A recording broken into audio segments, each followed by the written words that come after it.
Hello, hello. Welcome to Let's Talk Real Estate Stuff, podcast where we dive deep into the world of real estate investing and explore the random stuff that makes life interesting.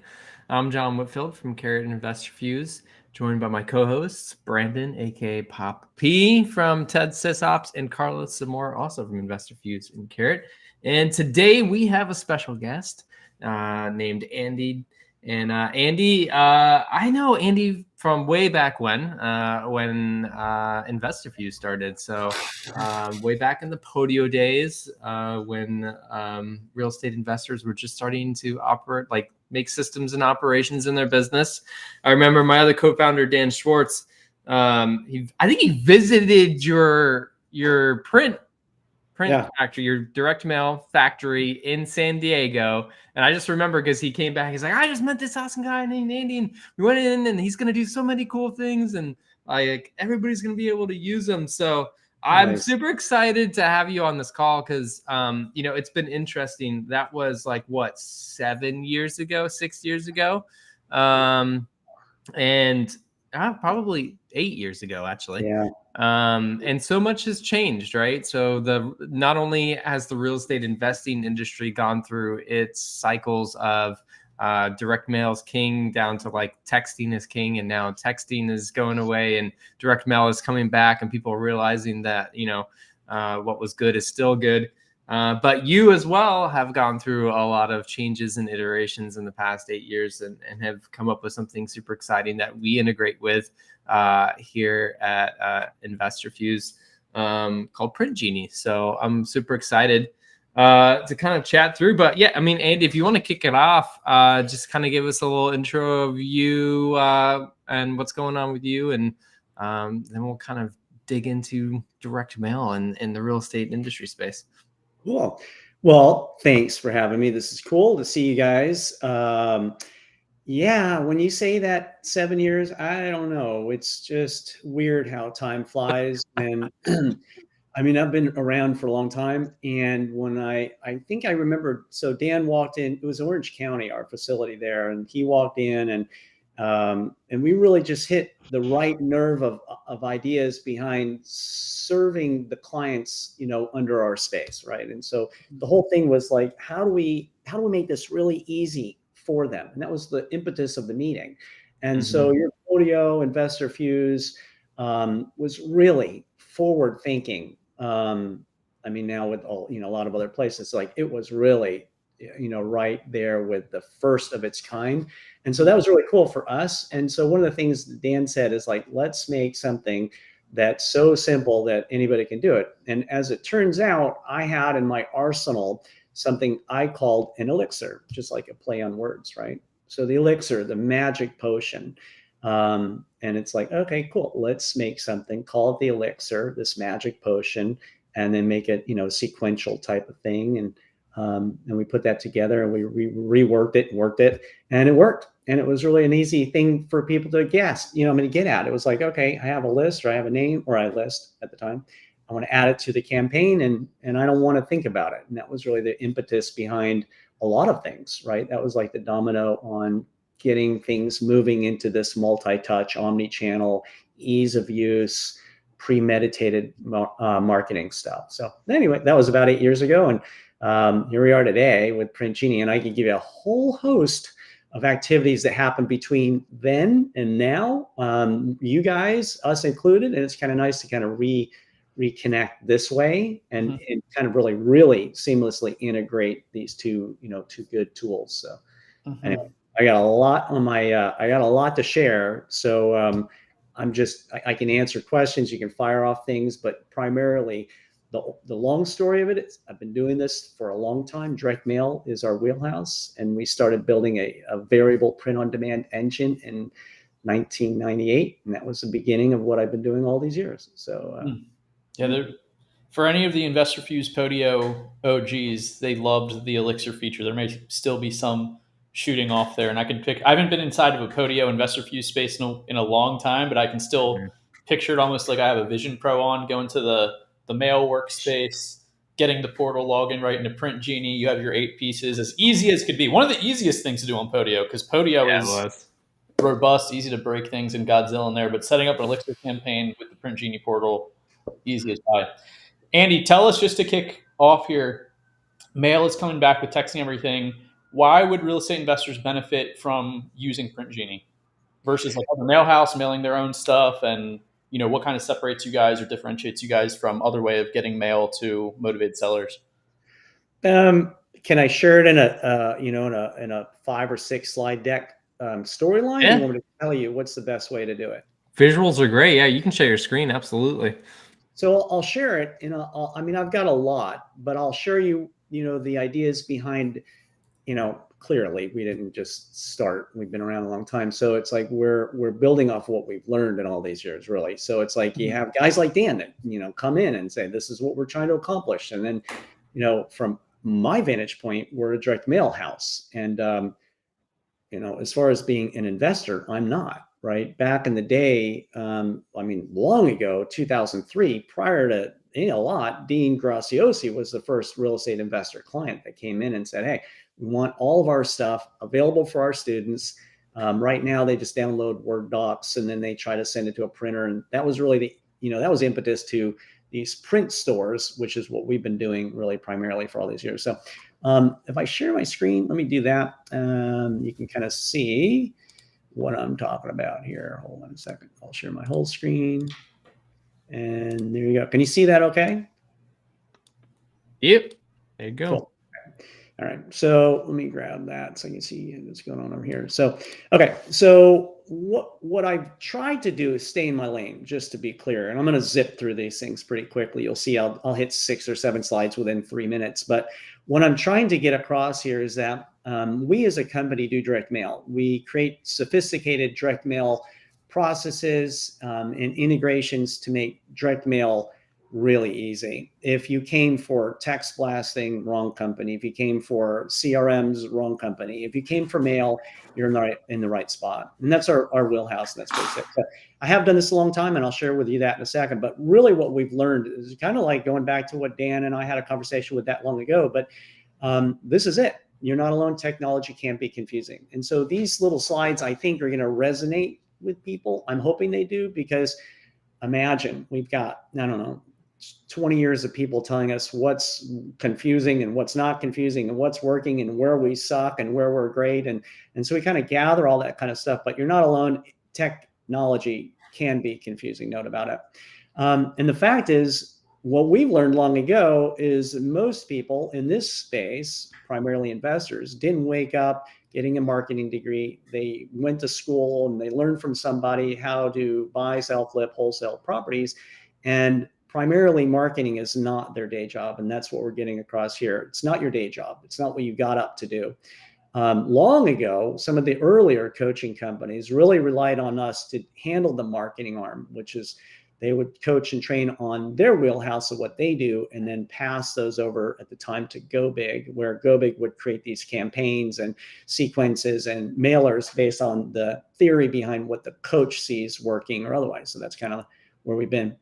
But as I've noticed, and probably I'm sure everybody here listening, is that it's way confusing, because everybody, especially coaches, promise the greatest things since sliced bread. So this whole shiny metal, look squirrel syndrome is real. And I hear it, I see it, I'm affected by it. I try to stay in my lane of what I do, but I'm not a one size fits all company.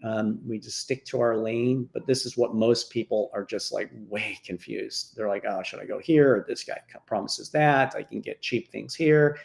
And I've heard it all. And then the big one, response rates, they've been dismal. And the fact is, as a direct mail company, and that's what we're providing a service for. If the response rates are dismal, then what am I going to do to make that, I don't want people to be saying this all the time, but it's true. And it just has to do with time and saturation in the market and things like that. So what I'd like to do here, just to give you, just a quickie, is that I'll leave this up on the screen for just a minute, but what I'm encouraging you to do, and sometimes just the proof is in the pudding here. So if you scan the QR code, you'll get my contact information, kind of a digital business card. but you'll also have the opportunity to order a campaign. And so, we'll send you a text and an email and a postcard and a letter, and we'll kind of tease you with what we're kind of telling you should be doing, right? So this is kind of my way of saying, this is who I am. This is what I do. You should do what I do to make your business grow. But at the end here, what I'm really trying to get at is, if I just kind of give you this point right here, is I'm trying to save you time and money, right? So wherever my little drawing tool is here, this right here is the big game changer. Make that red so I can see it better. That thing there is what's key. And hold on, let's make it a little bit bigger. And I think that's important for y'all to understand, because it's the challenge I hear the most. They only had a certain amount of money. They're really focused on their marketing. They don't know really what they're doing. And then they end up spending more than they wanted. And then, like I showed on the last slide, the response rates were dismal, right? So that's kind of like the game there. Last slide before we kind of jump back into conversation. If you see here, we've been around a long time. Go Big Printing has been around some 20 some years. There's nothing wrong with Go Big Printing. If you want to log in and order a ton of mail and send it out and have it drip at certain times, you can. You really probably won't find cheaper, just because we're so far behind on updating postage prices and stuff like that. You probably won't find cheaper, I guess, on the market. If you want to log in and customize something, you can. Really simple. Go Big Printing, good tool. Nothing wrong with it. But if it's so good, why would we mess with a good thing? Why would we spend so much time building what we're calling PrintGenie, right?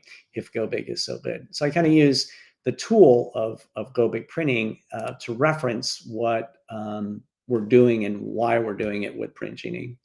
So with that said, I kind of jump through a couple more slides here, and we can jump back in and chat. But maybe these would lead to some additional questions we can chat about. But when we build things, just like you guys, you listen to people, you get responses, but the main primary function of what we do here is based off what we've learned this whole time. And it's this whole, what direct mail piece is going to give me the best responses, right? What is it? And these are the same. I mean, I could go to a call today and I'm going to get at least 3 out of the 5 questions here. What's your, best mail template, right? And naturally, which one will give me the best results, right? What's going to give me the best results? What's going to make or move the needle, right? What should it say? How often should I send it? And who should I send it to?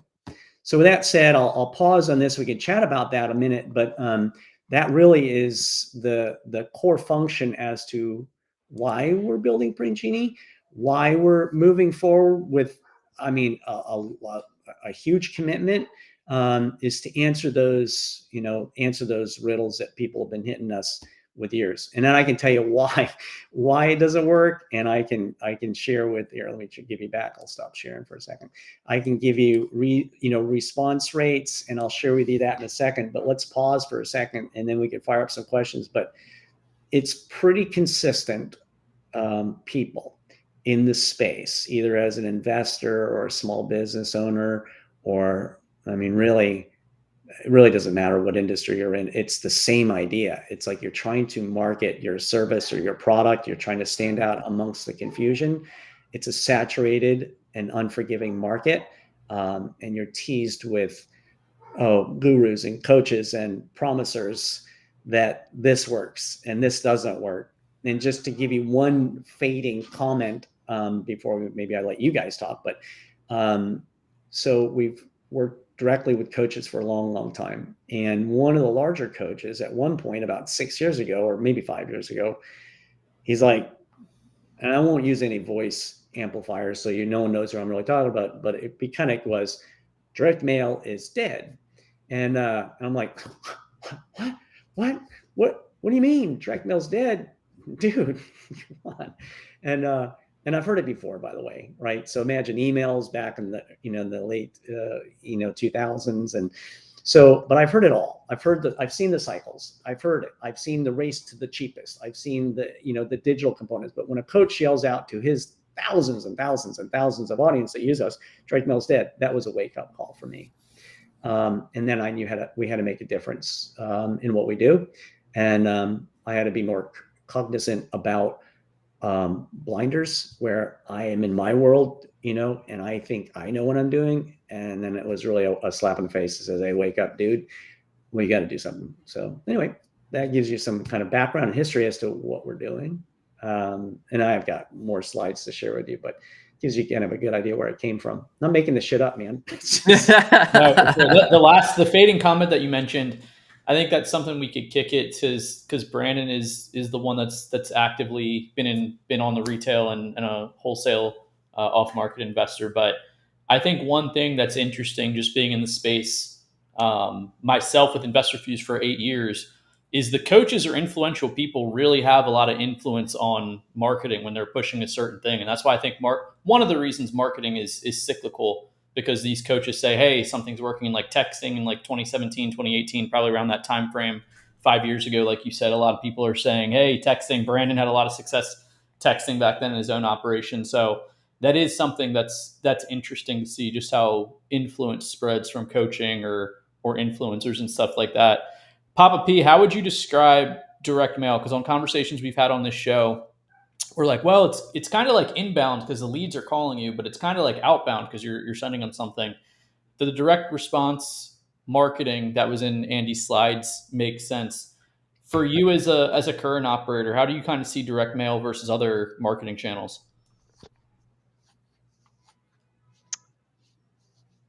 I guess it kind of depends on like what angle we're talking about here. So maybe I'm a little biased because I've already talked to Andy on our pre-show. Mm-hmm. So I kind of, but I it's remember like, anything. yeah.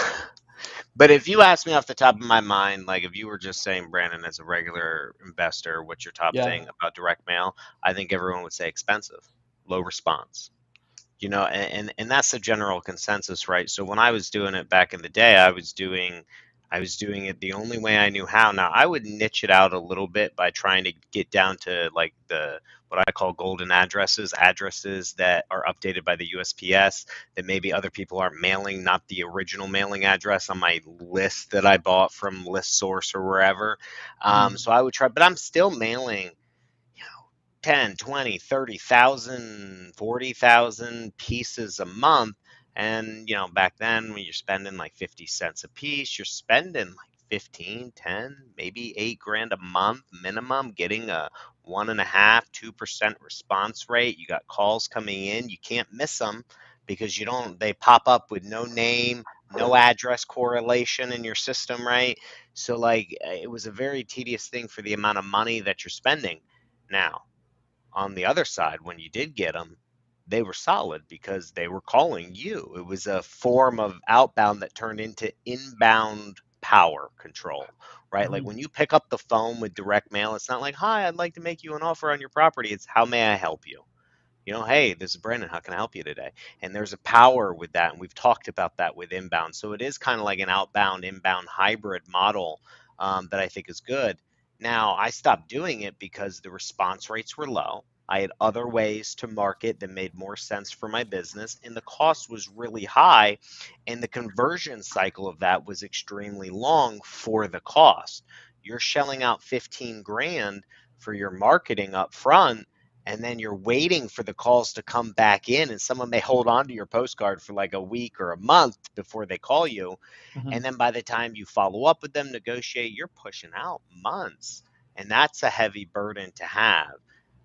So that's my initial thought. As I think back to those days of the bulk, what he describes as his previous company or his other company, right, that he did originally, Go Big Printing.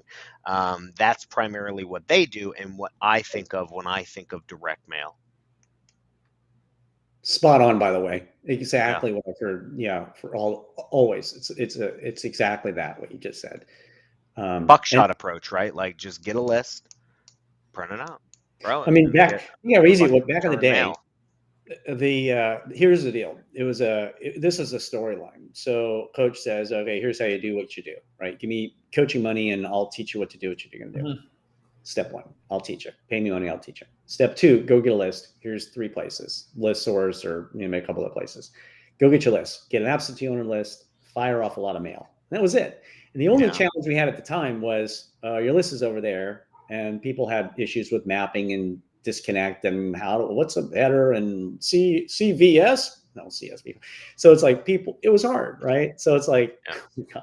so those are the early challenges, right? And then, on top of that, the insult of, low response rates lately, but back in the day it was just absentee owner list. So what you said about your golden nugget list, there's a lot that has changed with, with data, and also being, blinders on, like I was saying and admitted to, I'm all like mail, this is it, man. And the wake up call was real. And then it was also, wait a minute, data comes first, chicken or the egg. It wasn't mail, it was data. Damn, data's first. Then, marketing, whether it's direct mail or otherwise. And the whole evolution of this mindset has just gone from absentee owner list, it's going to work, even to the foreclosure guys who did the stuff in 2000. Yeah. It was like, that was easy. That's like fishing in a pond. But now, different game. You got to be on top of it, and you got to send them out repeatedly too. It's not just a one time. So like, you're not just sending that absentee list once. You have to send it like 6 to 8 times. I mean, you're repeating, and then what are you doing? You sending the same piece, or you sending a sequence of pieces? So there becomes a lot of thought in that on top of the data, and then now you're only hitting one list. So then where we got to is we weren't sending out the entire absentee list. Like I said, we tried to narrow it down based on whether we had the phone numbers or didn't, whether we had an updated address. And then you want to stack lists on top, right? Like as you're making money, making that bulk mail bigger and bigger and bigger. And that's where it starts to become an unruly beast. Now, listen, I was thinking about what you said when you said the guru comes out, or your coach, whatever, comes out and says, do this works, right? And so in 2017-ish, 18, direct mail worked, right? That worked. Cold calling, not so much. Everyone's like, cold calling's dead. Direct mail works. Not a lot of people were talking about Facebook PPC. I think Max Maxwell was talking about Facebook back at the time. No, was that 18? I think he was talking about it in 18. Okay. John's shaking his head. But then, and it's like, in my opinion, everything works all the time. I would even argue with my own self about SMS. I believe SMS is dead, but I also know for a fact there's people out there who are still doing it and finding a way to do it, because I keep getting text messages all the time. In fact, my wife made a comment the other day when she was getting blasted by text messages. She goes, I get more text messages now that this new TCPA law is out than I ever did before. I was like, because now they have like a legal framework to operate around. So now everybody's like, oh, this is how you do it. And all the big companies are getting you. But I think everything works. Now, when you're talking about like the coaches, they just happen to hop on what they're doing or the latest trend and pitch and sell that. But that doesn't mean other things don't work. Like even bulk direct mail, right, Andy? It still works. You're still getting deals. If you have the money, if you have the right processes for it and the correct data, and you're cleaning the data, right, repeatedly, it still works. You're still getting deals. You just have to have the cash reserves to do it, right? The processes, and you have to have the patience to be able to turn that, because it's not going to happen like a PPC lead. The lead comes in, you're closing it in a week. Those things take time to you to set up the mail, get the mail out, wait for the call, but it still works. Yeah. We did buy a house, right? A year and a half ago, and we did a mailer. My kid graduated, and he was looking for whatever. And so let's do some stuff, Dad. And I'm like, yeah, I'm the guy. Let's put together a campaign, and why don't we do this? And so I sent out like maybe 15,000 records out of he went to USC. So just in that good graduation gift, just spend $8,000 on mailers to get your son a house. doing something. Actually, he's doing so good right now. I'm That's not awesome. Even in this space at all. But anyway, so we did it, and then it was really another one of those moments in time where I'm like, okay, we got like, I don't know, maybe 11 calls out of 15,000, right? It was just like, okay, geez. But here's the deal. We did another mailer, 3 weeks later to the same batch of people. We got a call, and we're like, oh, hey, blah, blah, blah. And we did our deal. And we're like, oh, is it you calling because of the mailer that was whatever that we sent? He goes, no, I didn't get that. I'm like, well, yeah, we think you did, right? Same list, and he probably got it. And he goes, no, I don't think so. Well, why are you calling us? Well, my mom passed away. And it was like, oh, okay. He goes, and I need to get rid of that property. And it was like, oh, well, yeah, no shit, Sherlock, right? So here we are, proving the point of what I'll get into in my next slide set. But this time and circumstances changes all. There you go. And so, the two things out of that little short snippet was you got to be in front of their face when they want to receive the information you're giving them, right? Therefore, you have to be in their face at the time they want to receive your information. That's true, but like focusing on this bulk thing that we're talking about, right? Not moving forward down this path that we're going. But like the difference in marketing strategies is that's the most expensive one for time and circumstances, because I have to be sending out 15,000 whatever, pieces you decide to send out multiple times repeatedly to stay in front of them. Whereas cold calling, different, SMSing, different, cheaper, RVMs, different, cheaper, legalities, check with your lawyer, but you get the idea, right? Yeah. Like those things, I could keep dialing you on a power dialer for very cheap per minute than me sending out that postcard in a list, because I don't know which one, right? Like, so I'm spending that $8,000 to send that 15,000 out every single month, and that's just one piece of data. And so that's the thing that becomes hard with the bulk direct mail that takes a lot of cash to keep pumping it, is like time and circumstance. You don't know when they're going to call. If you stop mailing that list, they could be ready to call in like 2 weeks, and they no longer the next guy gets it. Yeah, exactly. Yeah. I mean, agents didn't get it wrong with farming. If you stop farming, like we did a newsletter program for like Dan Kennedy, Bill Glazier. If you guys wanted good coaching and marketing guys, they're just great at any kind of business, right? So not investor otherwise, but we started working with them, I don't know, a long time ago. And one of the first things that we did was one of their better students that became a coach was he coached and trained. They did real estate, but they also did carpet cleaning. And the whole idea was that you had to constantly send out a newsletter monthly just to stay top of mind, right? So the whole mend the fence top of mind is real, and it's like, but we discovered, and we provided that newsletter for them. We discovered that people don't have that love and TLC for you just because you gift them a newsletter once a month, right? So what happens if you stop and then the next person steps in, or the next real estate agent's farming an area with a newsletter or something, they call that person. Yeah, it's 100%. That's so true. It's like you ever do the shopping? It's why Pixels work so good online, because like I'll save something like a pair of jeans or shoes, and I'm not ready to buy it, but like I'm like, that's when I'm ready to buy shoes, like I want that brand of shoes. And they're gonna keep marketing to me, so I don't need to remember them. Yeah. And if they don't, right, when time and circumstance comes, what are you doing? You're racking your brain saying, man, what was that company that I wanted to buy that from? So true. Like what I do is I have a spam email, like I'll sign up and I'll subscribe for their thing and let it go there. So that way, when I'm like, what is that brand that I want to buy the shoes from? I go into my spam email and I'm like typing in shoes and I'm like, oh, this is that company. Okay.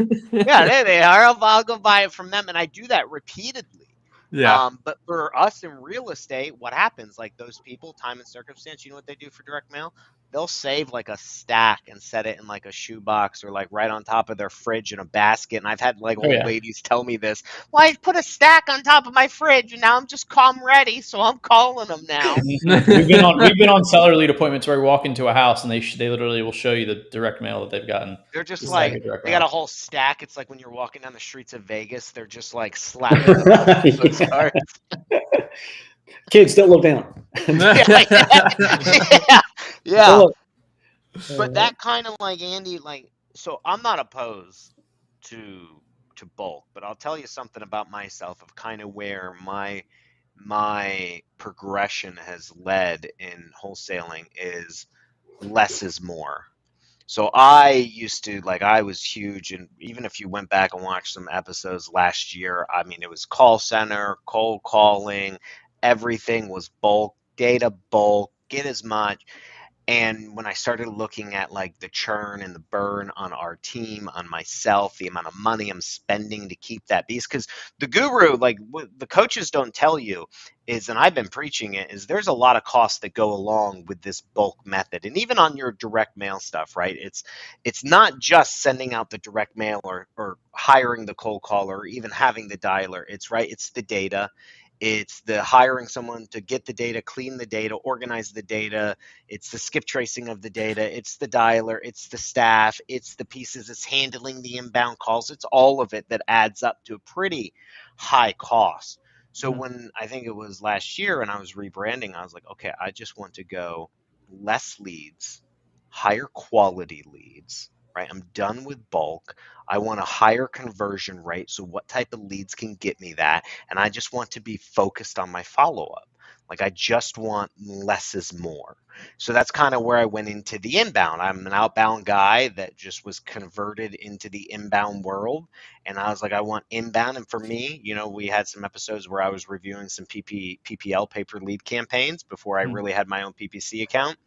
And like that's kind of where it goes into where I think a lot of people are now coming to, which is less is more. I don't want to send out 20,000 postcards. I don't want to have a team of, I had like 15 callers where I have to feed them data every single month. My skip trace bill is like $5,000, $8,000, right? Like I don't want to do that. And then I need this big database to clean it all. So like, what are your thoughts on that? Do you believe like a lot of people are going more kind of like me? Do you think it's just me, or do you think the industry in general is trying to find a way to do the less is more strategy that I'm talking about? The first thing I do, and that maybe in that prior slide, and I didn't say it very clearly because I was kind of rushing, but Go Big Printing, I use it as a vehicle to explain the direction we're learning and going. And the whole idea behind list stacking, less is more. I use Go Big Printing by saying things like this. We get a lot of people with hyper-focused smaller leads. It might be those probates or life event types of leads, right? So those are the ones whether you're list stacking, whatever. Life event leads are good because, they need to do something with the property, right? But when you list stack, you are reducing that 1,000 down to like 200, to 100. You're trying to just take that big number and reduce it down to those people that really want to raise their hand when they get something from you. So the idea behind what we talked about, which is bulk mail is expensive and it's difficult to send a big list of 15,000 multiple touches because we know the response rates, are dismal, and we know they go up the more you touch them, just like in my sample.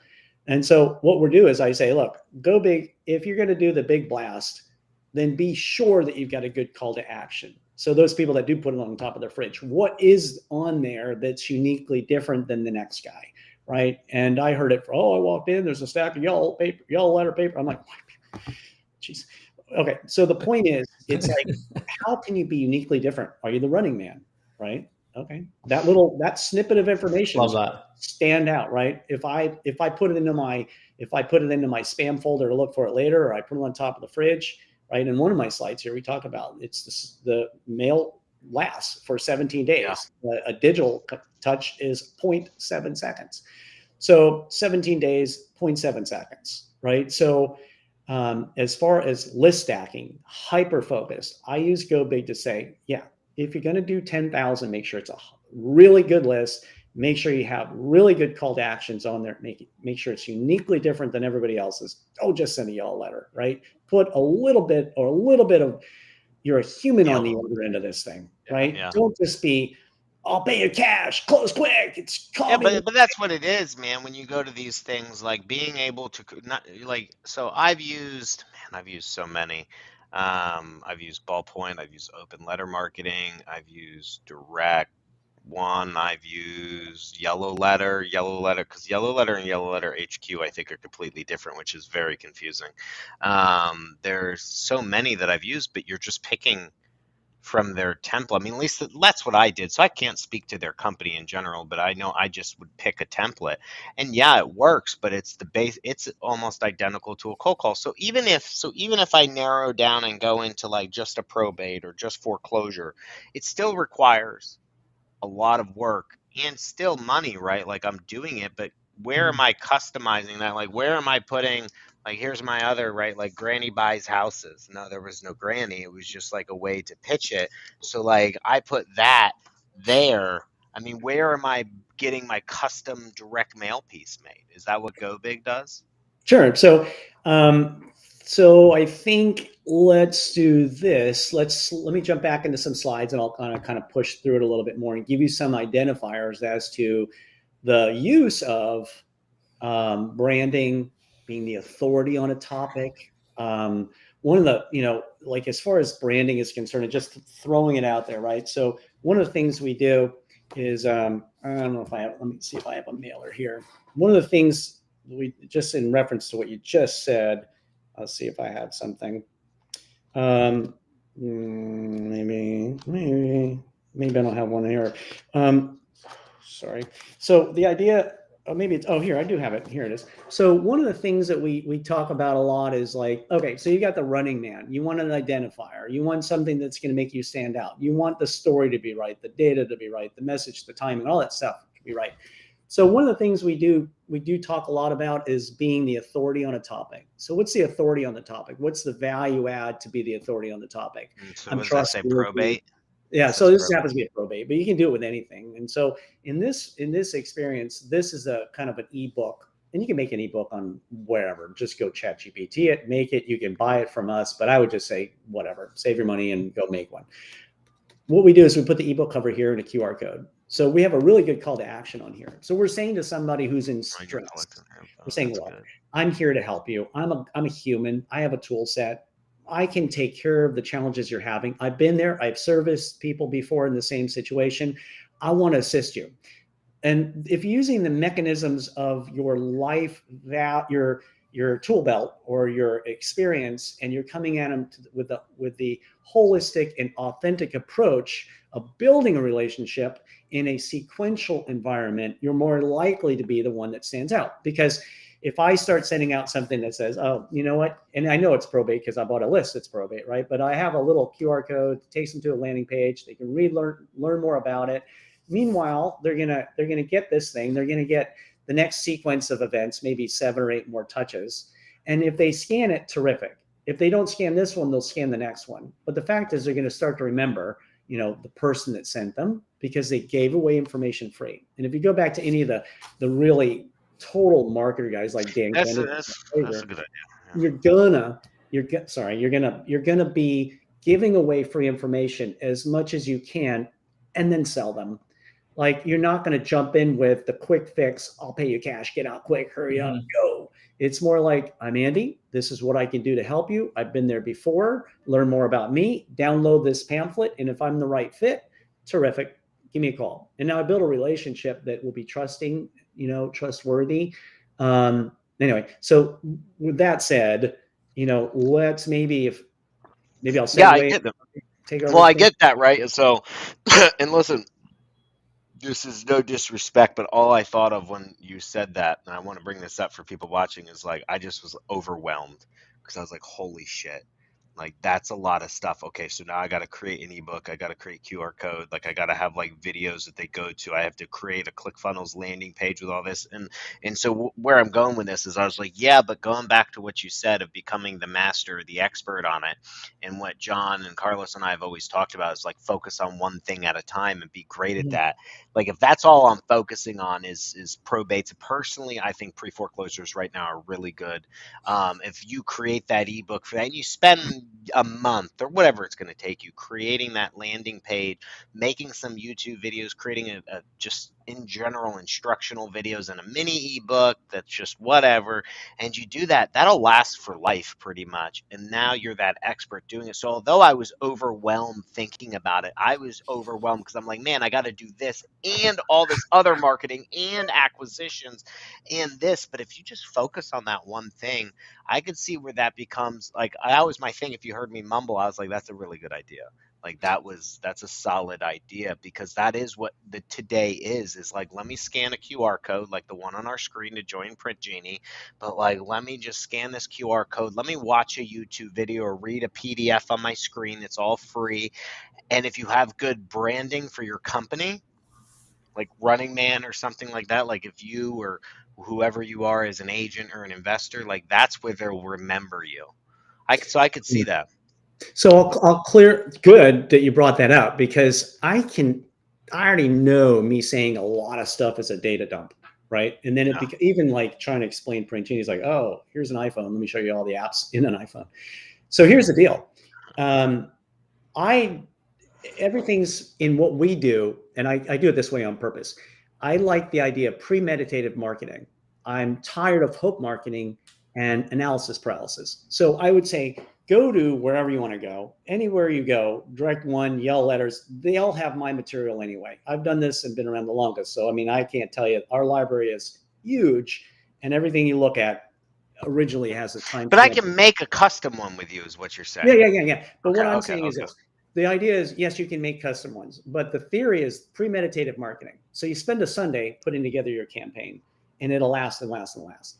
But in reference to things like an ebook and a landing page, a lot of people use Carrot, and they'll drive them to a landing page, and that form set will automatically feed them into some conversational CRM back into PrintGenie. That's smart. Okay, so I'm over here thinking ClickFunnels, but yeah, you could just use your Carrot site.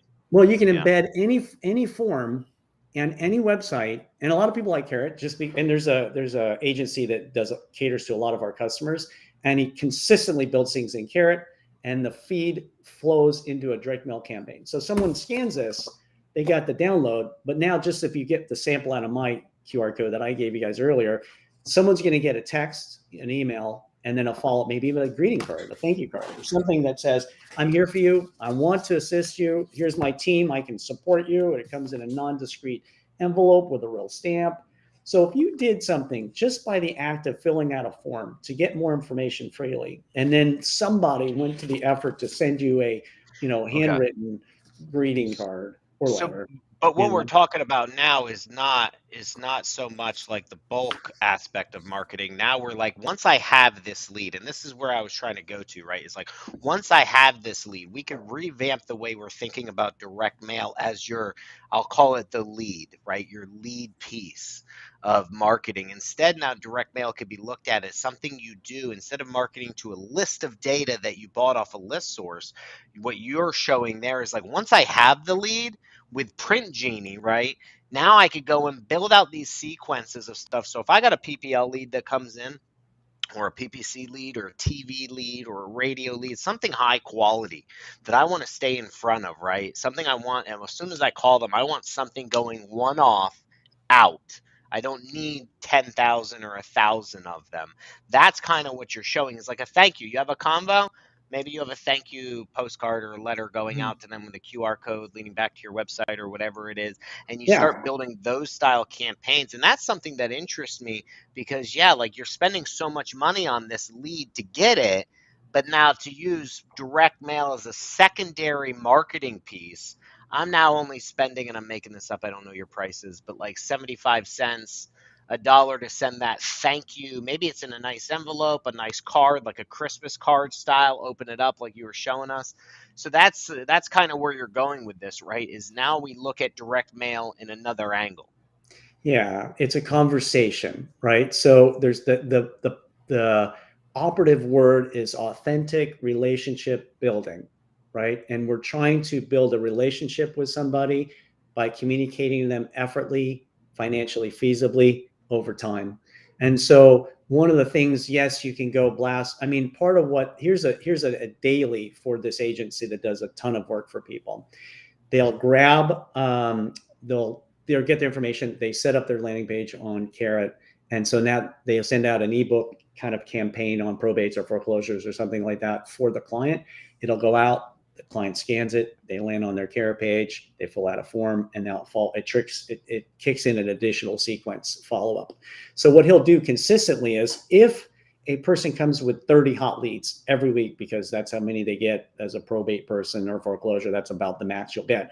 So what do you do with 20, 25, 30 leads, 12 leads, right? You can't go to a print shop primarily. You can't go to Go Big unless you have 50. So you take them, you dump into PrintGenie, and then you push the button, and then the whole sequence happens automatically. And You don't even have to dump it into PrintGenie, right? Like you're linked no, you into throw it right in InvestorFuse. InvestorFuse and have a sequence in it. You guys have an API between InvestorFuse and PrintGenie, Well, right? it's So tied pretty right much in. it's even automated. Like I don't even have to send it anywhere. Once the lead gets into my system, my automations kick in. It's tagged, right? So let's do it's tagged, right? So the transformation from big bulk doesn't really have to go away. The what medium works or doesn't work doesn't have to go into speculation. Like some people still do this, and this is Yeah. saturated. And like I've learned from all the coaches that I've dealt with behind the scenes, even though they're pitching this big thing, they do everything. It's whatever you can possibly do. They do everything, but it's taken them a while to get to that point to be able to do everything. They don't do everything all at once. It's a slow build where they're adding these pieces on. Oh, But yeah. they may have started with direct mail for a year, 2 years, then they add on cold calling, and then they add on PPC, and they just maintain it after they build their processes and systems till they have this full-on marketing department. And it's segmented oftentimes. It's like, I got to go here to get that and go here to get that. So really maybe this is a good segue. Let me jump in and share a couple things here and give you kind of a reference point. So without going too much farther, I'll skip through this really quickly. We could talk about semantics and things like that. And really what I'm trying to say here is, let me see here with these guys. Whoops, sorry, I keep getting this wrong here. Where is it? They just changed my, here is it. Sorry, guys. I don't know what happened with this one. I don't know, I'm not mucking around with it anymore. I can't find it. So what you can read my screen here. So the recipient here is overwhelmed, right? That's why people don't reply. They're overwhelmed, but let me just skip all the way forward. There's not really an effective communication effort that's being applied to them, right? This whole thing of big outbound, but maybe you don't have the right QR code, and then it lands on someone's lap that's not interested because their mom didn't pass away yet, right?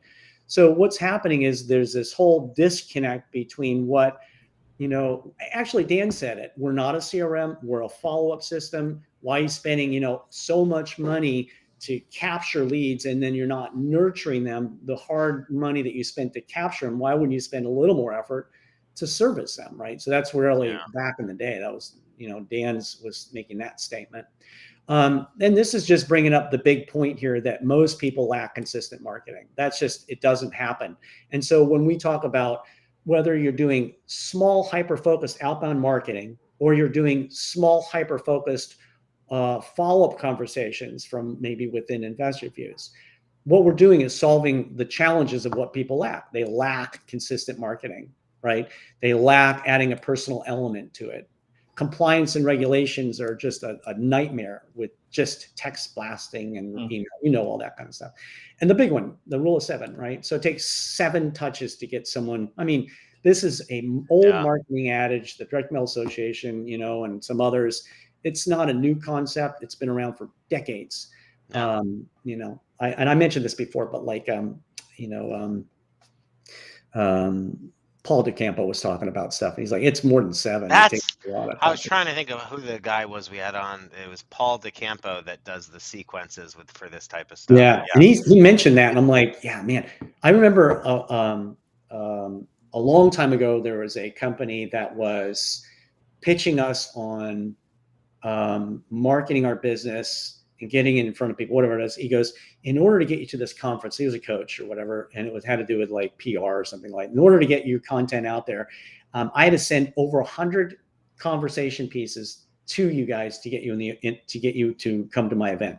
And it's like, that's true, and that was 20 years ago on another company we had, but that's true. So those that think that they can send one mailer out, right, and just have a new business out of it, it's gonna fall short of expectations. So. And that, I don't think enough people think about that, like when they're getting started, which is probably why so many people go into SMS first, something really cheap, because it's like, having the money to be able to do it becomes something of a barrier, which is why I think direct mail is good in general, because I think there is a barrier to entry compared to some of these other things.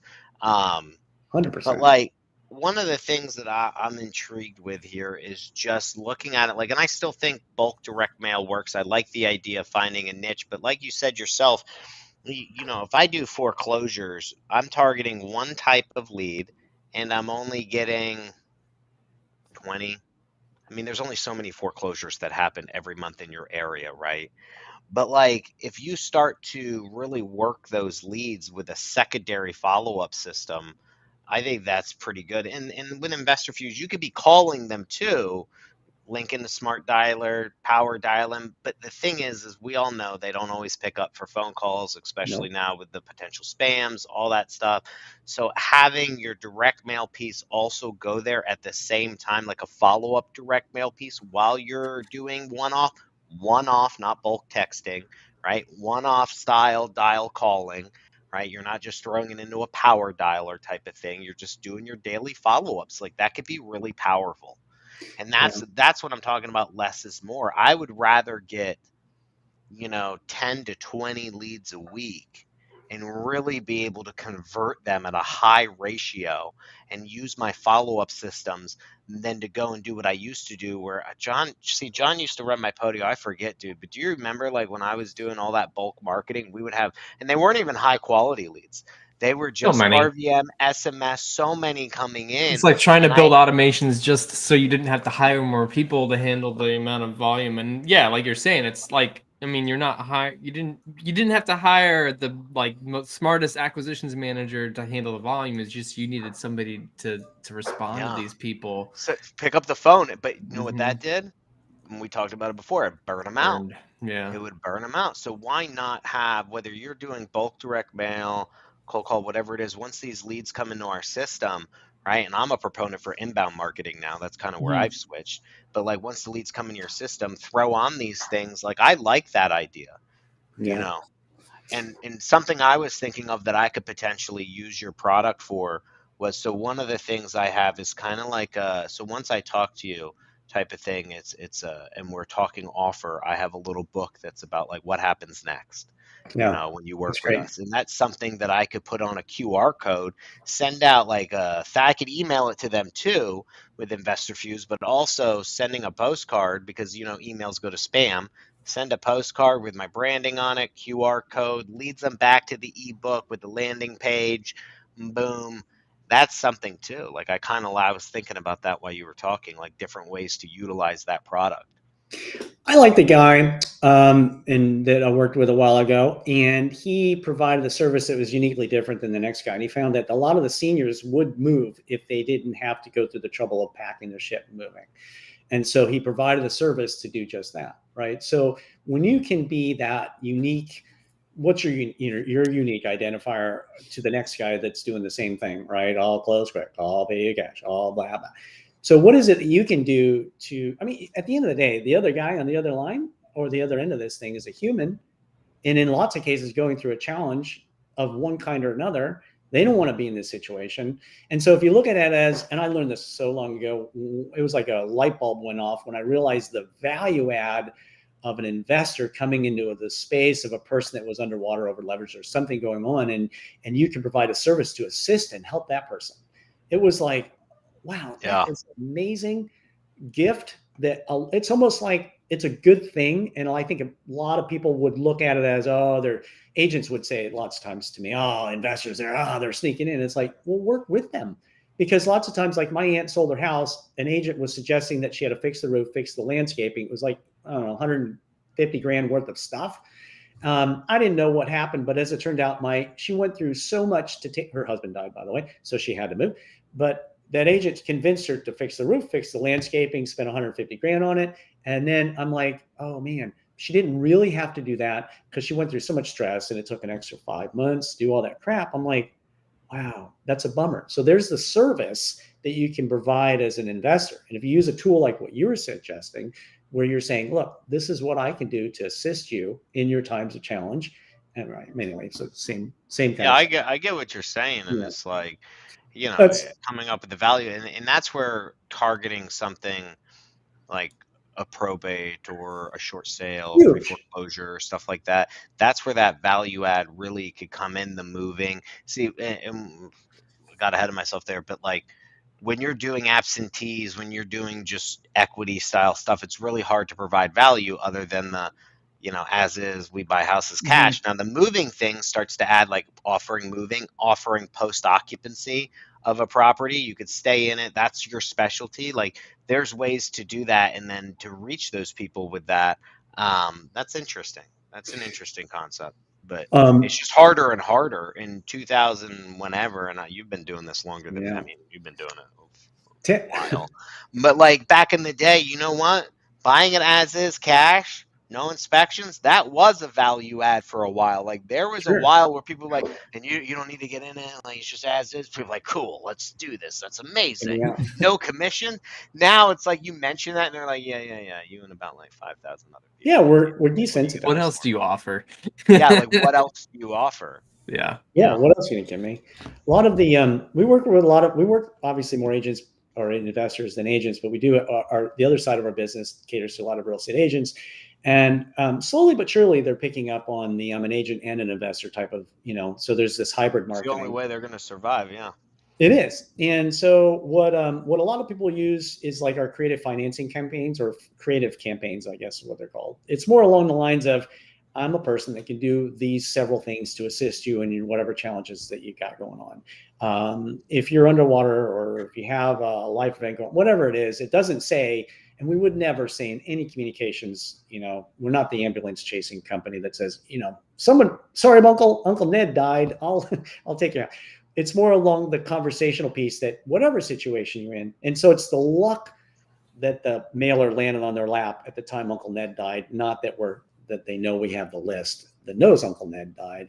But, what we're trying to do here, I'll share, a couple more of these things here, but what we're trying to do is say, of the challenges and the pains, there's the cure, right? So the right cure, we've kind of talked about this, a lot, but being there when they need you. And I don't need to keep going on about this. And this 81% here, I think the importance of that is only to let you know that I'm not promising 81%. We're all adults in the room here, but with the right data, the right message at the right time, and you systematically communicate to somebody that needs your services, you will get the hockey stick curve. You will get above that 0.75% response rate. It will start to go up. You can expect these 4 and 5% responses, right? And you're looking at, it's, you have to use it obviously with a grain of salt, but you are using the statistics here that have been brought forward by a lot of companies, right, to give you that. That's the Direct Mail Association, the USPS, LOB did a big study.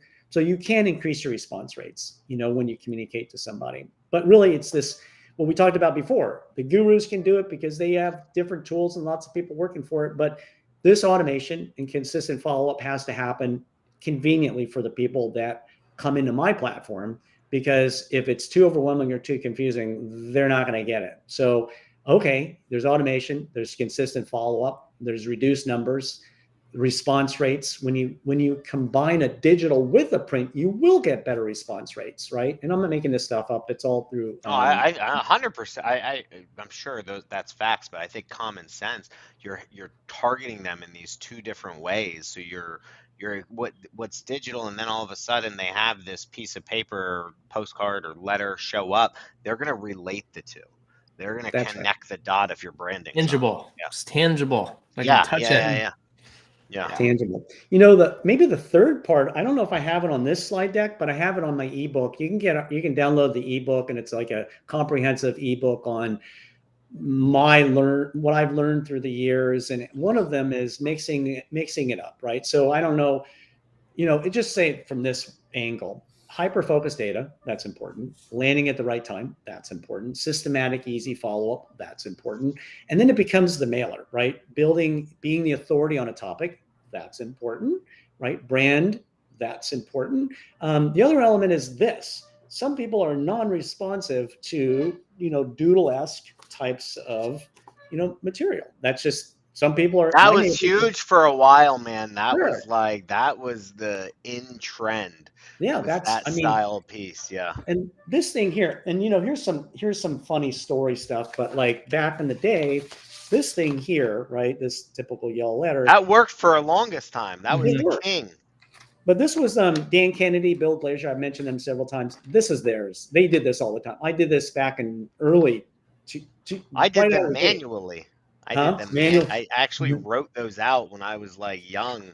It's a tedious job, but of course I'm only sending like 10, Yeah, that's 12, 20, mhm. you know, like But that's, I mean, the whole premise behind makes it like I'm not going to be my neighbor there would not be responsive to something that looks like this. He's like, well, screw that. I'm not going to look at that. But he would be responsive to something, I don't know, but that's a little bit more formal or a little he's bit just more whipping engaged. out like freaking mailer pieces. He's got like an arsenal of like mailers I around. got He's like this. this one.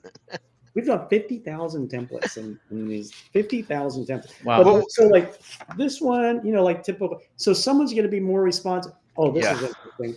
I think this is kind of cool too. If you look at like, if you look at like some of these guys are, and honestly love this. This is becoming, I mean, I've been doing this for 25 years. And when I see this stuff, I'm like blown away by it. So these things, right? Renewal by Anderson, right? So they're using the same, methodology. I have a letter of intent and 3 offer letter and it's scratch and shit like this. And it can dynamically pull from your data file from, InvestorFuse. You can just set up a custom field and have it pull in a value of a property you want to offer somebody. But I'm like, I look at this stuff and I'm like, this is cool. And I'm the guy that made this shit up 20 some years ago by going, oh, let's put a name on it. Let's make it look like it was real handwriting. Let's make it look like, and then you get this stuff by these guys today. And I'm like, I'm even moved by this. So I'll show you it in this sequence. Like, oh, okay, spam, a little bit spammy, yellow highlights, kind of cool, but it's like spammy. Oh, wait. Oh, did he write that on there? Did he come by my house? Oh, so I'm moved by it. You know what I mean? And so if I'm moved by it and I made this shit up 24 years ago, that means people sitting in their homes getting something like this feel like they're actually getting something. And so my point was this: when I say send multi-touch messages, and then I say we're all different, we all have different backgrounds that make us have different synapses firing. My neighbor won't be moved to a yellow letter. He'll be moved to a formal letter. I'll be moved by something that looks like this. This neighbor is going to look a little different. Now we're all close in proximity, but we all have different mechanisms that are responsive. So what I generally say is, here's a good rule of thumb. If you only have so much opportunity to share with those persons that you're hoping they will buy your services or product, you tease them with a combination of both. So kind of like in this period, you've got the QR code, you've got the name recognition, you've got clean and legible for a senior, right? And you've got formal notes that are okay. And then you can start throwing in so what? This was printed 10 million times, but they pulled one out, wrote a little note on it, and dumped it in your door. That's the move that I like the most, where you're mixing it up, you're sending it out, but you're adding just the little human connection to it. And the real power behind what we're doing, well, at least with PrintGenie, is you can make this shit by using our little editor and make it all day long, and then mix it into your. I probably should show you some of that stuff. Can I do a big like 8x11 piece that resembles a FedEx envelope? That would resemble yeah. If you you can do 8.5, 5.5, and if you want to do an oversized one, we have. You know what I'm saying? Because people always open the FedEx envelope. They always check those things. Yeah, and it's like and that's so what I was getting from listening to you is like, so I always, when training my team, even in sales, I always call it getting past the open, and I use direct mail as an example, because when you're sending your direct mail piece, you have to think about how somebody gets the mail. So, and John's heard this many times before, but it's like when you go down to your mailbox, you walk down, the first thing you do is you start sorting. You don't even check it out. You don't do anything. You sort between, is it worth my time or is it trash? And that's, so you're just at the street level right now. And the guy goes through, as he's walking up, he's like keeping it, throwing it. And so you have to grab their attention in some way that says, I need to see what this is. I'm going to bring it in the house. Right. And so once you get into the house, essentially, you've grabbed their attention enough for them to not throw you out. Now, once I'm in the house, right, I need them to open me and read me. And that's where I actually have to have a message. right? And so now they're going to actually read the postcard. They're going to flip it. They're going to check it out. They're going to open the letter, whatever it is. And now your call to action comes into play. Are they going to pick up the phone? Are they going to QR code me? Are they going to go to this website? If you can get them to convert on that because your message was good enough, right? Then you're good, right? Now you're going to collect their phone number. They're going to call you. They're going to fill out a form. They're going to buy or click to get the ebook or whatever it is you're doing. But the most important thing is just getting past the open. Like, will they bring me inside and set me on their kitchen counter and not throw me directly into the trash? And What kind of Trojan horse do you have? Yeah, like that's essentially it. Like, how can I trick them, right? Or grab their attention enough to say, I want to read this. And sometimes, even as an investor, I do it for other investor stuff. I get them all the time. I'm like, trash, trash, trash. I'm like, this one looks interesting. Like, I'm going to bring it. Not that I want to sell. I'm just like, I want to see what you have to say. Let me bring this in. And then I'll go into my desk and I'll be like, oh, I like this idea. This is pretty cool. And we do it all the time. And I think when people understand that, that's that message that I got from you when you're like, how your neighbor or somebody else will respond. It's just, will you get past the open with them by the style of letter that you're sending out? One of the ways we did it for a while that worked was the Google Street View. That would create people to at least look at it because of the picture of their house. But we created a lot of angry people with that because they didn't understand that it was just Google Street View. They thought we were taking photos of their house. Yeah. Yeah. Well, you're right. Gatekeeper, right? It's the gatekeeper. One of the, my brother-in-law's a casting guy, and this is before digital really, but well, not really, but somewhere in that lane, he had a bin and he'd get photo headshots. And so if you think of along the lines of what you just said, we're all judgmental. We're all making a quick judgment call. And it was really discouraging, but he had 10,000 mailers and he had a garbage bin here. And he went like this. And it was as fast as he could throw them into the trash can, as fast as he could, because he knows what he's looking for. He knows what his, and so getting past the open, like it's going to click. If it is, it goes in this pile. If not, it's in the trash. Trash. 100%. So how do you get someone to open mail that has the right message, past the gatekeeper at the curb? But then, like I was saying earlier, it's like my dog had eye surgery, right? I don't care, no matter what it looks like, FedEx envelope or not, non-discrete envelope, looks like Aunt Sue sent it. I don't care. I'm not opening it because I'm thinking about my dog. I miss the opportunity on what you just mailed me. If that was your one shot at communicating to me to get me to do something, too bad, too sad. So what do I have to do? I have to hit you again, maybe when your dog's healed. So, I mean, really just kind of add infinitum to this thing here, but we'll just make it really easy here. I'll just jump through some stuff, but as far as like mixing it up, right? Mix it up. Send out consistently. That's kind of I love the mixing it up. Yeah, like some people like different styles of mail. Like I think that's super key. I've never even thought about that. As long as we've chatted about direct mail, I never thought about like building a sequence where it's 7 different types of mail so that you can grab the attention for what that person's most interested in. That's a really good takeaway. Yeah, I mean, you're gonna have those people that are like, "Oh, I'm freaked out by this yellow letter," right? I'm sorry, this Street View. I don't like this ugly yellow letter, right? Or I'm a guy who likes only the professional looking things. So you could send this to, the same person is going to get all these things, right? And so granted, what's, I'm not showing you here is the consistent value of maybe a brand message or something. Like if I sent this one and then you got this one, you're not going to know it's from the same person, but I'm giving you kind of a fast. Yeah, but for example, if I was using my old brand, right, the Running Man, and I slapped this guy on the corner or there's whatever, right, and my slogan, my phone number, all that stuff is still there. They're going to see that the coloring's the same. If you're on brand, then they will start to see it if they flip it over, right? Maybe not on that view, but if you flip it over, you'll see my logo. And maybe, just maybe, they'll remember me. But if I mail you every month, and if I'm in front of you online in a digital way too, now you're going to start to remember who I am when time and circumstance catch up to you.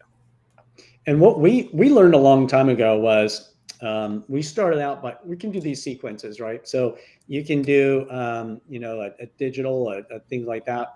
We're an outbound text only, and it's built in the pretense of not being a communicating tool, much than a reminder tool. So we send out a mailer and then we'll follow up with a text that wouldn't say anything more than, "This is Andy. I hope you got my letter. I'm here for you. Andy with Running Man again. Are you here?" Then we send them an email. "Andy, hey, this is Running Man again, just checking in, making sure you got my letter that I sent you. I'm here if you need me." And then you've got an email that you can do. And then 3 weeks later, you send out the next touch. It's a mailer. And then you follow up a text and an email reminding them again of what you've done for them. And then you can even do the sequence that would be on the 7th, 6th, 5th, 4th, and 5th, and 6th touch. You can remind them that since they haven't replied, congratulations, you must have resolved your challenges. I'm not going to keep pestering you. I'm just reminding you again that I'm the guy that's been reminding you, but in a non-salesy, spammy, religious way. That and all the while, this premeditated marketing stuff, the daunting arm that you kind of mentioned earlier with landing pages and videos and QR codes and stuff like that, you don't have to do any of that stuff. It's already done. But the fact is, you said it and you forget it. So you already know that your workflow, whatever that is, like here, I should probably jump in and show you this. And we can jump into how you guys build your workflows, but let me just jump into PrintGenie really quickly, just since I'm here. But all these workflows you can re-enable inside InvestorFuse. We just have them pre-built because that's kind of what we do here. But you can see here, we're just giving you tons and tons of campaigns. I should back up 1 second here. A mailer is a mailer on its own, right? So you got nothing but a mailer. So you find the mailer you want, you look up something like I was mentioning, a letter of intent or a 3-option letter or whatever it is, and find it, whatever you like, Google Street View or otherwise, and just click on order, and there's no minimums, right? And the value add, if you're using InvestorFuse, is you don't even have to do this from PrintGenie. You just fire it off, even a Google Street View, right from your InvestorFuse account. So a mailer is a mailer, and there's letters and postcards and all the stuff that will allow you to diversify, who you are, greeting cards and things like that. So once you start figuring out what you want to mail, this premeditated marketing stance, we've even eliminated your challenge of wondering what to do. We have lots of mailers, more than enough, land or the absentee owners or sub-twos or wholesaling, whatever it's in there. Then we have an equal amount of campaigns. And so here's what I always suggest. If you have a product like InvestorFuse and you're using PrintGenie to communicate through the workflows of your InvestorFuse account, use ours as a guide and a cheat to build out that workflow within your environment in InvestorFuse as you would like it. And it's as easy as copying and pasting. So let me just show you really quickly. So if I were to go look for something like a probate, like we were talking about, here's a probate, look up probate campaigns. Here's an inheritance/investor agent probate campaign. It's kind of like, movie night on Friday. What's the movie? Oh, it's the probate movie. It consists of 2 letters and 2 jumbos, who the characters in the movie, how long it lasts, what's it good for, right? So we give the user the ability to understand our mindset on making this. We tell them how many touches, how long it lasts. It's 110 days, costs you $3.60, blah, blah, blah. Who designed it? And then they click order. And I won't labor over this, but there's your first mailer that goes out, QR code included. It just pops in there automatically. Then we send out this text. And once again, it's an outbound only. So you're not going to get the 2-way conversations. And so if you're using InvestorFuse, you wouldn't even use this campaigning structure at all. All you do is you take that little ID number right there. I'd hit copy. I go into my mail templates. So what I'm getting at, by the way, is I'm showing you our campaign that consists of letter, postcard, letter, postcard, letter, postcard, all this kind of good stuff, all the way down, how it lasts for this many days. I can build a whole sequence. I can include first class or otherwise. There's no minimums on my list. Here's a list of 2. I hit next step, right? It'll build it out. So what I'm getting at is you can use the platform that's already been built to cheat to get the campaign structure if you don't know it already, because we put a lot of effort into writing copy and designs, but here they all are. And if you wanted to order it right here and now, you can. There's only 2 people in this one. It gives you a proof. All this stuff is, I want to change my name on this one. I want to change my disclaimer on that one. I want to do a split test on this one. I want to send this one first class and this one, whatever. All this campaign's already done. I literally hit next step and I hit checkout and pay $3, or this will cost whatever, $6. Let's see how much it costs actually. I had 2 people in there, I think. 2 people. So I'm going to send all that for $6, right? So here's what I'm getting at. Campaign's already built. Take, like I said, that first mailer, jump into your mail templates, search it, find it, click this button right there, webhook, copy, and stick it in your workflow in InvestorFuse. And that's it. Then that mailer goes out automatically, whatever it is, right? Letter, or postcard, or greeting card. So that's it. There's no additional setup. There's no API keys. There's no nothing complicated about it at all. So, and the value add, and this is what I was talking about with having this sequence, is if you wanted to take those 30 leads you just got from someplace, a probate or foreclosure, you dump them into InvestorFuse as a CRM-esque element. You've got your data in there. I know it's not a CRM, but I know it's a tracking and measuring device to keep track of those people. And, so now you've got these people in there. But since everything goes out as a single mailer, and you can use your tools like texting and email and your other tools in here, why would you not build a workflow in InvestorFuse that's got maybe some type of mail every third touch or something? So when you send out that one letter, you spent, or whatever, 89 cents. And so if you upload a list of 30 and you have a 10 touch campaign in InvestorFuse and you hit go or you tagged it, you're only paying for that first touch. So say 30 times 50 cents. So you spent, $15.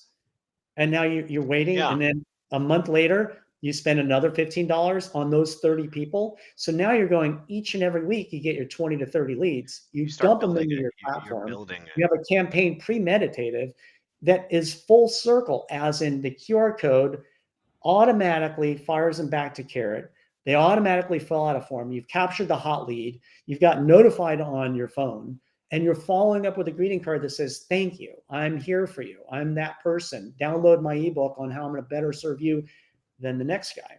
So as far as like setup, none. As far as like tech, zero. As far as copywriting, zero. The other thing, Andy, that I was thinking, and I don't think we mentioned this, is because of the strategy that you're talking about, it's 100% hit rate. And what I mean by that is when you're doing the other form, the bulk form of direct mail, you're mailing 15,000 pieces, but like you have no idea if sometimes is it going to the right mailing address? Did they not update it? Are the people actually going to be there to get it? Like, is that actually the house you want? With this, you verified all of this information. I know this lead, and not only that, but like the other of that 15,000, maybe 10,000 are not even ready to sell. So you're left with 5,000. 5,000 of those were the actual addresses. Did they not have mail forwarding set up, all that? But here, because in my InvestorFuse, I've talked to them. I know this is a real lead. I now have a motivated person. So I have a 100% success rate with contacting somebody that is actually wanting to sell because they came into my CRM.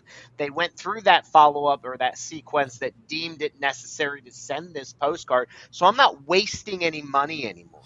So not only am I spending less to do these one-off type of campaigns or these touches, I'm now spending less because I'm not wasting money on people that aren't interested on other style mailing. That's what I find interesting is if I have 300 leads and I'm getting a new 20 of them every single week, well, now I just have to send that 320 this week, 340 next week, and so on and so on.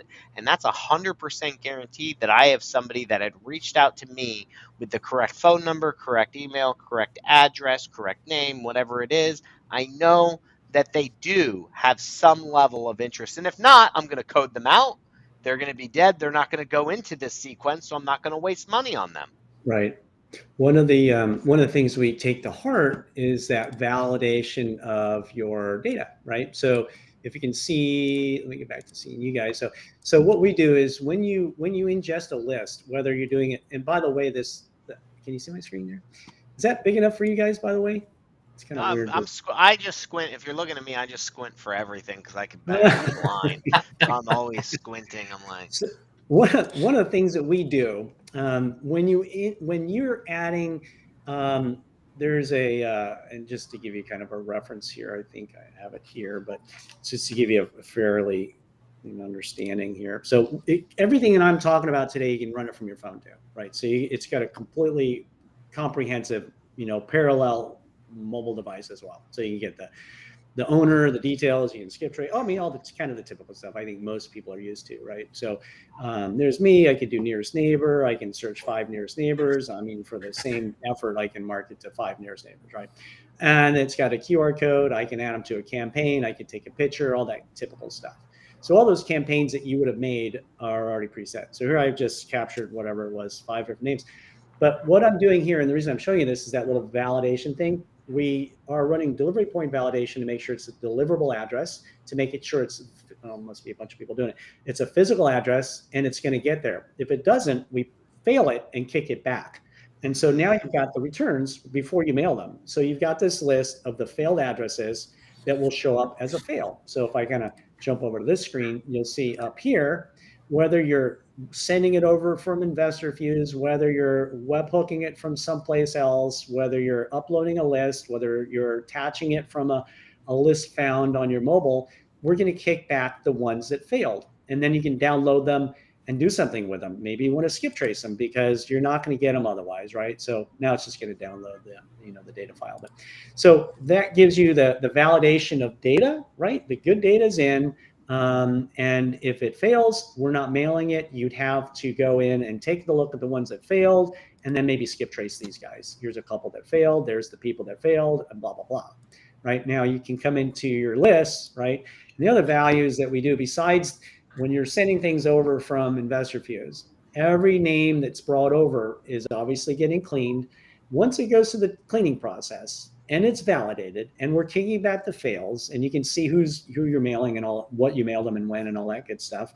We're also, once it gets past the gatekeeper of our delivery point validation cleaning system, we're then sending it through national change of address. So if Mary moves from Main Street to Elm Street, we're going to update her record on the fly and send it to wherever she moves. That's nice because, like, do you know how many return to sender pieces? I mean, I was like just getting return not deliverable, return to sender, address not existing, wrong address. You know what I mean? And they come back from, and my mailbox is just filled when you're sending out 20,000.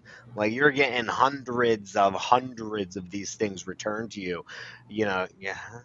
Now, with cool life events and distress leads, you're more likely because of the transient behavior of people moving and around. So what we do is we're like, we have in Q2, we have a return to kind of a return to sender. It'll just, if it's, I mean, we know everything about a scan, right? I mean, about a mail piece. So if it's return to sender, it's going to pause your campaign. So they're not going to mail it again. And now we can skip trace it and add it back and update the record and add it back into the workflow. So you won't have to do the, I got 1,000 on my, you can throw them away. You're not going to have to touch them. But one of the things I think, just to give you kind of a reference here, to give you kind of a sneak peek. So I showed you campaigns, I showed you mailers. And I think it's kind of good to, everything that you order through, InvestorFuse, pop in here as whether it's completed, it's been processed, who it went to. You can look at the proof that it, here's what it looks like. And it creates a live PDF for you, the preview. This one's like greeting card, I guess. But so then what you can do is, now that you have validation that who I'm sending is, getting there, you have the ability to look at your tracking to know that it was scanned, it went out, it was delivered. Wow. If you have the QR code. So one of the things that people come in here, they're like, okay, cool. What you mentioned before, right? So can I make a, big ass FedEx type thing? So we pre-build solar and mortgage and roofing and investors and agents, and there's a host of other ones, windows, I guess, and there's some more. But what we do is we say, here's a library of stuff. Let's eliminate the analysis paralysis. We probably have enough stuff that you don't have to rethink about it. So we have marketing that's pre-built. You don't have to think about it. We have campaigns pre-built. You don't have to think about it. You literally can start by pushing the button, adding one name to a campaign, and it just runs. The analysis paralysis happens when you start thinking it should be blue ink or be red ink. It should be this, it should be that, it should be a letter. Yeah. That's the part that bothers me. So the longer someone stays on Go Big Printing, structuring a defined product, I'm like, that's annoying. So I want to eliminate that by giving you stuff that's ready to go. But if you're like, wait a second, I know what I'm doing, dude. Stop telling me that you know everything.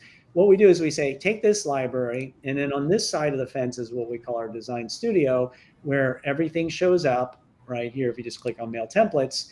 But instead of seeing an order button, you see this little edit button or duplicate button.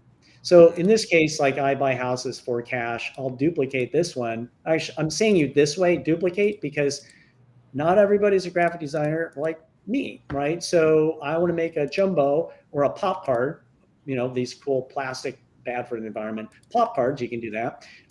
Pick it. You can give it to the right category, but sometimes that's just daunting because you're starting from a white piece of paper. So better to just take one of ours and duplicate it. Anybody And can then do edit this. it and edit it from there. Call it Andy Land or Andy IF. Got a new movie about you guys called If. I think I saw that. Is that about you guys? So this one I'm going to make a street view, and I'm gonna share it with everybody in my organization because I have a team. No, I'm going to share it to just some members of my team. Right? That's just all options of sharing. And so now it opens up, our easy to use but simplified Canva version.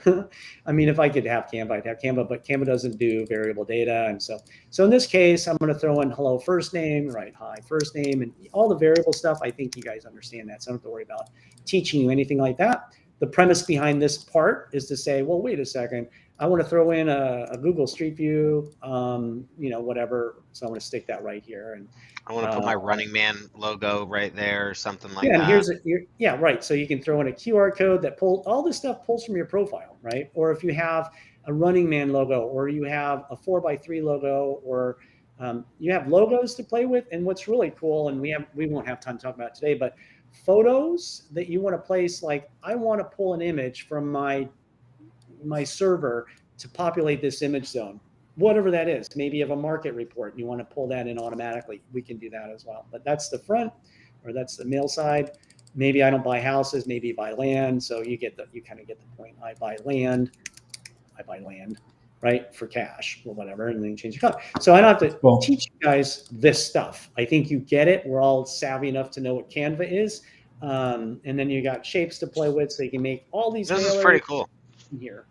Yeah, like I didn't know this was possible. Yeah, the mail editor is really neat. I've used it myself, and like it's super intuitive, very easy to go in. And like I wasn't doing anything complicated. I was just like finding a template that I liked and I thought looked good, and I was just like, well, this isn't quite what I'm looking for it to be, and I can just go in and change the verbiage, change the styling. It's really easy. Change the styles, the colors, make it on brand. So we solve that problem we talked about before. People remembering, top of mind. That's exactly right. One thing that I like, I mean, the agents, it's a complex mental challenge between an investor that wants to be non-discrete, just a letter that goes out. I'm a local guy, big cash, and don't worry about brand. I'm not buying up your community, and I'm not a national Black Knight Gumpet world, or I'm just a guy, right? There's that world. And then there's I like the guerrilla warfare marketing of an investor. I love that. I love the unique ways to communicate to someone, doodles and handwritten and this and that. I love that. And then the agent side, the ones that don't send as much mail, just will commit to 200 maybe once per every couple of weeks. And they just do it because I got to do marketing. I'll pick a farm here, send this to my farm. And I hate to say it that way to agents, but that's kind of the mentality. And so what we found that is those that, the part that the agent that I like is that they put their photo on there and their logo on there. So the two things of value to that is I've established a real value that I have a bigger entity that I'm associated with, whether it's, EXP or Remax or something, or whatever it is, or just a corporate-ish type of feeling. So I've established real, right? I'm not just a schmuck that bought something. I'm a scammer, right? So then you also applied a photo. And the reason why I like the photo part, and this is the conflicting part to maybe you would say something different in reference to this, but the photo part means that I'm a human. I'm not a creepo. I live in, you can see me. I'm a guy, I'm a real person. And if I'm going to be coming in your house, which you're inviting me in, I want to know, right? If you're walking around in my bathroom with your shoes on, God forbid, right? I want to know, I want to know that person. So if you can take the guerrilla warfare of the marketing approach by investors, and you can combine it with I'm a I'm the best top dream making agent on the planet. I make dreams come true. I'm a pretty pitcher, blah, blah, blah. If we can combine the two into a systematic, premeditated campaign that's all full circle, and you're not doing anything but once a week adding a name to your, campaign, that takes everything of challenge off the table. And if you can't do that and be set up and running within 20 minutes, then I fail, right? But that's the idea behind what I'm trying to create is this. I mean, look at me. I've got years and years of people saying what works, what doesn't work. This sucks, that sucks, you suck. I've heard it all. And so what I'm trying to do is take all the challenges and questions I've heard throughout the years and apply them to a methodology that I know works, talking from coach to coaches, building a system that's so that the person that's not a techie can do it. The person that only has 2 or 3 leads can do it. The pro that wants to articulate a better message and have his own QR codes and follow-ups and FedEx looking thing, or the 3-option letter, those guys can play in this space too. So that's me, just trying to get the monkey of questions off my back. So basically, I pay a monthly fee for your service, right? And then I'm paying per piece that I'm building in these campaigns coming from my InvestorFuse or my CRM, right? So it's a monthly subscription to have all of the editing, what you called your design studio, all that stuff. But then I have to pay per piece when I'm sending over my leads from, in this case, InvestorFuse. That one comes over, and based on the price of those pieces, I just kind of keep building that marketing campaign inside of PrintGenie. Is that accurate? Yeah, that's exactly accurate. Okay. So, but there's the couple differences is that you can start free. So there's no monthly, and you can start free and pay only for what you print and mail. So I always say to people, if you're using, which is really cool actually about InvestorFuse, is that I can set up a workflow that's preset to say what I want it to say on a Sunday, and know that that's my boilerplate message for probates or creative financing, or a guy that says not now, maybe later. That's my warm box, right? So that 500 leads that you just sent out that were hyper focused, maybe you did outbound marketing on Go Big, or you chose some other vendor and you did your deal. But now those follow-up sequences are premeditated. So you're not making new events and new campaigns. You have 4 that you're working with all the time. And I call it feeding the beast. So you have a campaign that you're super happy with, and you're feeding the beast leads, right? And if someone calls in because they got the lead, but they're not just ready yet, you're still tagging them as you're feeding the beast. So tagging them, start the mail or start this campaign in 6 months. Maybe they're going to be ready. So, but anyway, back to the point is the genius behind this kind of this integration is that you can start for free. Doesn't cost you anything. You will pay more for printing and mailing than if you were an Essentials member. And then you can be a pro and save 30% on your. I dig that. And there's it's not bad pricing though. I mean, really, for all those features, it's really not bad. Especially so. Hang on a second. I just had this thought come into my head, because I'm all about less is more, right? That's kind of what I was saying. So if I have to hire a follow-up person at like $6-7 an hour to do my call follow-up, right, and potentially not get a hold of them, this is a different way of doing follow-up without the people side of the cost, right? Without having to have a lot of staff, because this is now automated. It's you can send out the automated text. You could, through InvestorFuse, you could do a text, you could do an email, now a direct mail piece, doing all that without any extra staff, without having a bloated office administration bill on your P&L, on your, you know what I mean? Like, you're able to keep your costs low while still, and I would say almost guaranteeing that that message is going to get to them. Whether or not they read it and open it, that's all about your messaging itself. But we very well know on a cold call follow-up, right, on a VA calling from the Philippines style follow-up, 1, are they even going to pick up? 2, if they do pick up, are they hanging right up? So like I feel that, and I didn't think about that before. I feel like that's another way to look at this too. This is a way to keep your costs down while still doing your follow-up and keeping your office more, you know what I mean, compact, less people. Cost of goods. It's expensive. I like one of the things I like, and I referenced it before with maybe it was here. So what I do is I say, okay, here's PrintGenie. It does a bunch of stuff, right? That's us, PrintGenie. Proofs in the pudding, right? Send me a sample campaign.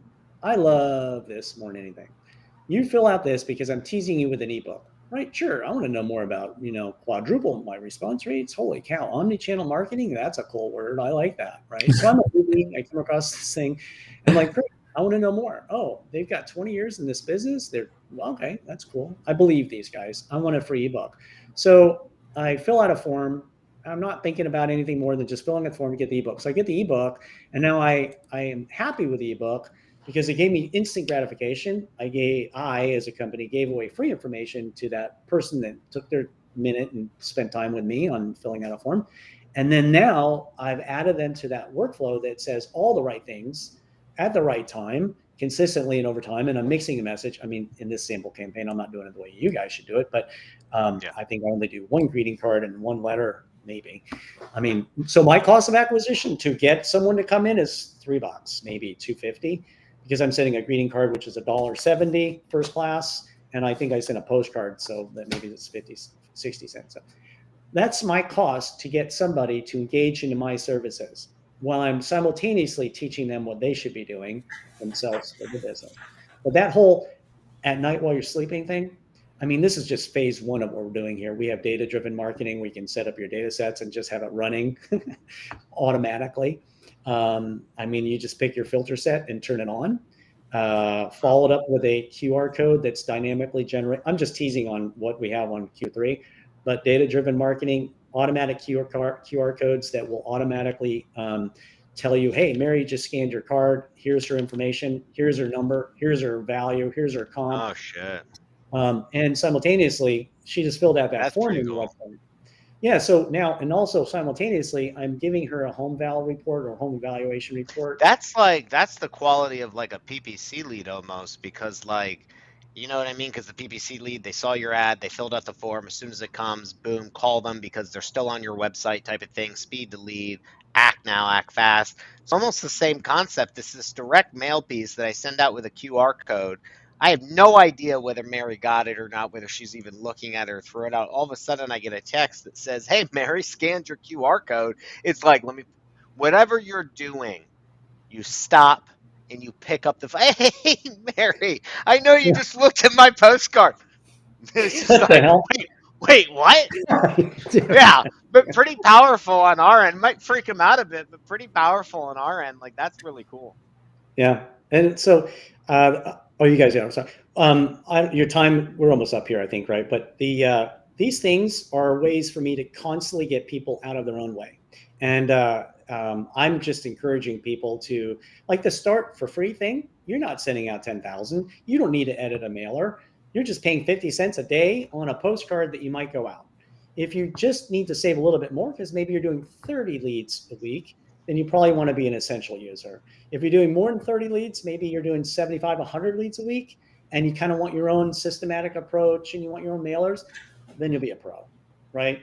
That's kind of the tier marketing effort. So who cares if it's 65 versus 55 if I'm sending one or two, right? The difference, that game changer, just is about 30 per week. When you're doing about 30 contacts a week on a 3-4 touch campaign, you probably want to be an essential user, right? So anyway, there's all good stuff. I mean, I love these stories. This was good. I enjoyed this conversation. Mm-hmm. I really started thinking about it a little differently too than what I came into after talking to you during our pre-show.